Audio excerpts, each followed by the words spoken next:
अस्सलाम वालेकुम दोस्तों। सीसी स्क्रीनिंग आपने दी होगी और काफ़ी कैंडिडेट को मैंने पहले भी कहा था कि Sindh public service commission CC बहुत मुश्किल निकालती है और उसके बाद ऐसे ही हुआ। तो मैंने आपको कहा था कि जो सीएसएस की सीसी होती है वो 33 पे पास है और वो कंपैरेटिवली इजी होती है, लेकिन इन्होंने जो सीसी दी थी वो एक्सट्रीमली डिफ़िकल्ट टू हैंडल। और उसके बाद ज़ाहिर है सोशल मीडिया के थ्रू ह्यू एंड किराया आपको मिला होगा। आज वाली वीडियो में मैं आपके साथ शेयर करता हूं, जो उनकी प्रेस रिलीज आई है उसको देखें और असिस्टेंट कमिश्नर आप इसमें बनते हैं, डीएसपी बनते हैं, सेक्शन ऑफिसर बनते हैं पीएमएस के थ्रू। आपको चांस मिला है, मैं आपको समझाता हूं, प्रेस रिलीज दिखाता हूं और उसके साथ साथ एएसआई के जूम लाइव क्लासेस हम चला रहे हैं। जो सीरियस कैंडिडेट है पर्सनली पढ़ा रहा हूँ वो आप जूम लाइव क्लास ले सकते हैं। हम बात करते हैं प्रेस रिलीज की, तो चलिए शुरू करते हैं। अच्छा, यहाँ पे आ जाएं, देखिए ये सिंध पब्लिक सर्विस कमीशन की वेबसाइट पे जाएं तो यहाँ पे आपको नज़र आएगा। अब इन्होंने लिखा है कि सिंध पब्लिक सर्विस कमीशन ने एडवर्टाइज किया था स्क्रीन टेस्ट सीसी के लिए।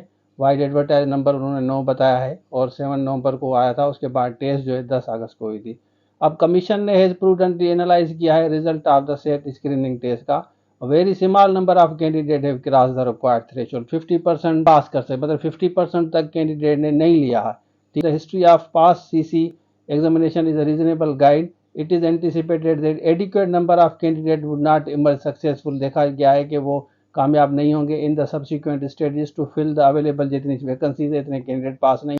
with the view to addressing होगा, इन्होंने लिखा है with the view to address the situation. full commission meeting was convened, उन्होंने की थी 22 अगस्त को at SPSC regional office Karachi and said agenda item was discussed in detail. उसके बाद full commission after due deliberation was of the view that it would be in the fitness of the things to reconvene the screening test CC as early as possible, मतलब इसको दोबारा conduct किया जाए। It is therefore announce for the information of all the candidate 2023 वालों के लिए that the said screening test has been annulled, मतलब खत्म की गई है। इन्होंने बताया है कि उसको हमने खत्म किया, अनल किया है। And de novo screening test जो है वुड बी कंडक्टेड, हम दोबारा ये टेस्ट लेंगे। The candidates are advised to put more labour, ज़्यादा मेहनत करें, ज़्यादा एफर्ट्स डालें and endure to surpass the prescribe threshold. जैसे आपको 50% से ज़्यादा या 50% प्लस आप मार्क्स ले सकें तो ज़्यादा एफर्ट्स करें, ज़्यादा मेहनत करें। ये सिंध पब्लिक सर्विस कमीशन इस प्रेस रिलीज में आपको कह रही है। इसके बाद आपका रिटन टेस्ट होगा, रिटन के बाद आपका इंटरव्यू होगा। तो आप लोगों को ये अपॉर्चुनिटी मिली है, सब कैंडिडेट्स को अपॉर्चुनिटी मिली है, मेहनत ज़्यादा करें।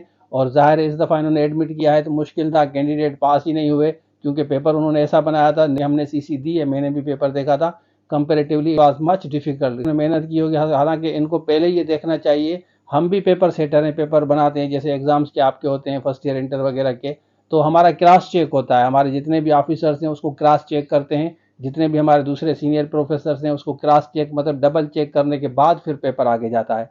तो इन्होंने डबल चेक नहीं किया। इनके पास ऐसी टीम होनी चाहिए जैसे पेपर को डबल चेक कर सके, तो ये ज़्यादा बेहतर होता है कि भाई ये पेपर अभी दिया जाए। तो ये भी आप लोगों के लिए बेहतर है, अच्छी अपॉर्चुनिटी। अब आप ज़्यादा मेहनत करें, हम बेस्ट विशेष कहते हैं सब कैंडिडेट को। बाकी एएसआई के जूम लाइव क्लासेस आप ले सकते हैं। तो ये था आज के लिए, थैंक यू सो मच, अल्लाह हाफिज़।